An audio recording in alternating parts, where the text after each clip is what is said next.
Hey guys, so Lord here, back again with another action figure review. Today we'll be taking a look at the Masterverse new Eternia Trapjaw, brought to us by the fine folks over at, say it with me now, Mattel. And this will be the final new Eternia offering from Masterverse we will be looking at, most likely in the calendar year of 2023. I think at this point I have looked at dang near all, if not all of them. So what a way to end on, because good old TJ here, I think, is probably one of the better offerings from the new Eternia subline. Not just this year, but all the new Eternia subline offerings combined, even from the calendar year 2022, which had quite a few offerings as well. So before I say offerings too many more times and this turns into a satanic cult meeting, why don't we cut right to the chase and get into the meat and taters of this review, taking a look at good old Trapjaw's accessories, starting off with one of my personal favorites, this crazy freaking sword. Short sword, dagger thing. It's got a, I think it's got a skull right there. That's pretty freaking brutal. It looks like some Mythic Legions shiznit right there. I like that quite a bit. And now on to the more traditional Trapjaw accessories. We have the hook, which is my attachment of choice. So we are just going to take an old Trapjaw here, and we are going to attempt to plug this in. Hopefully I can get it in there. It being too difficult.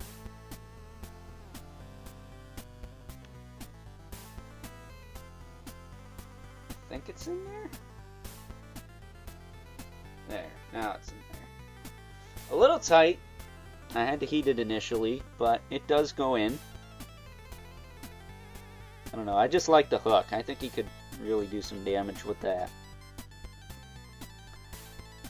But now going with everyone's weapon of choice. Because who doesn't want to bring a gun to a sword fight, right? Blaster cannon. Kind of just looks like the regular blaster cannon. Very safe design. You can of course store this on his belt here on the back, like so. There you go. And then, sending him down one last time, we do have the claw, which does open and close.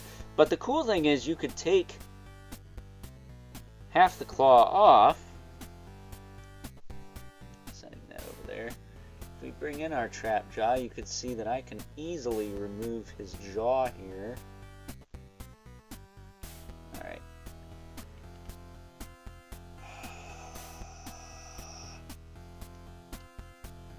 Do this the old-fashioned way. Pop off the head. That's why I breathed on it and made it a little softer. And we can pop off his jaw so you can see the total horrific gore fest that is his ripped off mouth there. And yes, I know it's probably not as good as the classics, but dang it all, it still looks cool. And then we'll plug this in here.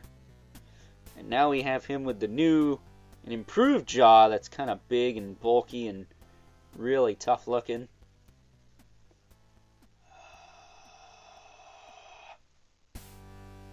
Get a little warm air there.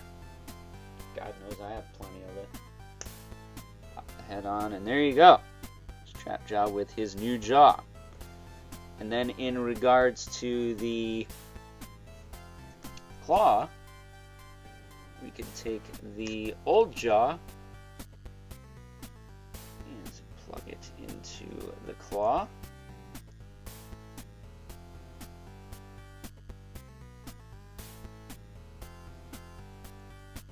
And voila, now he's got a new and improved, I wouldn't say improved, but a new claw.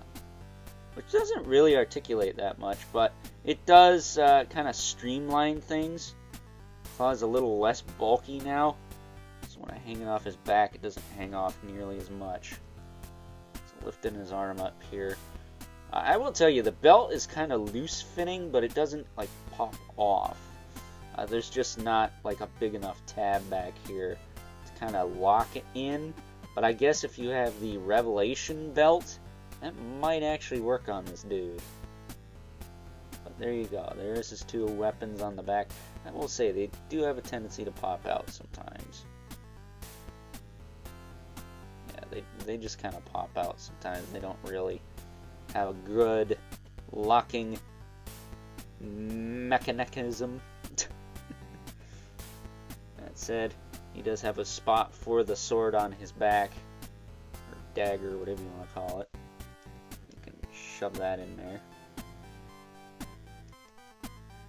And now Trapjaw is ready to rock, man. He looks pretty cool. Definitely giving Webstore a run for his money as Masterverse of the Year. If you ask me, I really like the way this guy came out. Unlike Webstore, I didn't have any glaring QC issues with mine, particularly in the drop-down hips when I initially opened him. So as far as articulation goes, his head can rotate side to side, as well as tilt up and down. His jaw, of course, can open and close. Got the big chomper jaw here. Now this robot arm is on, I want to say it's on a disc hinge, but I'm not entirely sure. I can't feel one in there. It could just be a giant ball peg, but it does move out quite a bit. It does have a bit of a butterfly joint movement to it. Could just be a double ball peg. I'm not entirely sure, but it does also rotate. He does have a hinge in the elbow with rotation, but it is a ball joint again, so it does have a little bit of tilt. You already saw before that the arm attachments can spin a full 360, and all four of these weapons do attach to the robot arm, even the sword here, but I will say the sword is probably the tightest one. The shoulder on this side can go out, back down, rotate forward and back. It does have a bicep twist, as well as a double elbow and a swivel in the wrist with a hinge. A bit of a bummer, this isn't the same hand as Manny-Face's, otherwise I would be able to swap a fist on there. But as it stands, you can of course put the sword in his hand, and that looks cool too. Putting his arms out a little bit here. His torso can shift forward a little bit. Shift back. It does also rotate, but it's kind of stiff, so much like Man-at-Arms, he was pretty stiff out of the box too. Now his hips can kick out, back down. They do have those drop-down joints I'm not that big into, but they do work on this guy. They weren't stuck. He does have a thigh cut. I forget which knee was looser. I don't think it was this one. No, I had to heat that one. It was this one.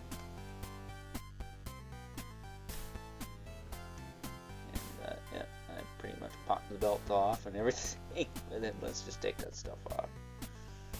Let's just take that stuff off. I shouldn't have put that on yet. There we go. Oh, plus side is I got the belt back on pretty quick. But he does also have a boot cut. Looks to be the same boots as Manny-Face's, maybe even the same legs from the thigh cut down. But he does also have a hinge in the foot with a rocker. That works just fine. So, really awesome figure. I will say I do wish the hooks on the belt were a little bigger. The weapons that go on the belt maybe. Just so they stayed in there a little bit more snug, but as it stands, still an awesome figure. I like him a lot. You know, you can never go wrong with Trapjaw. He's one of the best villains from Masters of the Universe, and just aesthetically, he's cool. Like, even if you're not into Masters of the Universe, you can be like, oh, it's cool. Frankenstein's monster, kind of cyborg guy. It's no wonder he wasn't in the Evil Horde instead of the Evil Warriors, you know. Standing him up. Yeah, he looks tough. He looks like he's ready to take care of business. So, before he does just that and takes care of me, let's move right along and take a look at some size comparisons. First up, here is our new Eternia Trapjaw alongside another new Eternia offering, Barbarian Skeletor, the Lord of Destruction himself. Of course, the leader of the evil warriors. You can't have Skeletor without Beastman, Trapjaw, Triclops, and Merman. So, Mattel, fine folks over at Mattel, as I like to say, let's get on that new Eternia Merman, shall we? The Revelation Classic version is cool. We'll be looking at him soon, but, yeah, we need a new Eternia Merman here. That said, we have the previous version of Trapjaw in the Life of the Masterverse line. This is the Masters of the Universe Revelation version. Shout out to my good buddy Evil Villain, friend of the channel, for hooking up an extra one of those to yours truly, so I can have one displayed as a more traditional looking Trapjaw, and the I Shop at Ross Dress for Less version of Trapjaw with the whole technical robe thing going on. That said, is it just me, or is this Trapjaw kind of big compared to the other one? Very interesting. But, of course, this wouldn't be one of my videos without bringing in good old Mythic Legion's Brother Mandibuloth, or the infamous good old 11th Spawn here, who, as usual, towers over everyone. So with that being said, time to wrap things up. Some final thoughts. Overall, and if there's any other Masterverse offering out there that's going to give WebStore a run for his money, it's got to be good old TJ here. Not only because it's a solid representation of the character, but it's almost the complete package, much like WebStore. Shy of coming with some extra hands for the left arm, which is nothing I'm going to lose sleep over, so I guess it's not that big a deal. This one does a lot of things better than the previous version of Trapjaw we got in the Masterverse line. Now, don't get it twisted. I do still thoroughly enjoy the Revelation version of this character. I thought that was a cool figure for its time. But times have changed, and this figure does a couple of things better than that one. Particularly the interchangeability amongst the arm attachments. It's just so much easier to do on this guy. Not as worried about breaking anything on this guy, and not to be redundant, but overall, it's just more fun.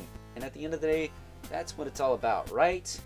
That said, bonus points for the interchangeable jaw. Did not anticipate that when this guy was revealed at SDCC this past year, so chef's kiss for that right there, Buster. So with that being said, if you guys enjoyed this review, until next time, catch you guys later.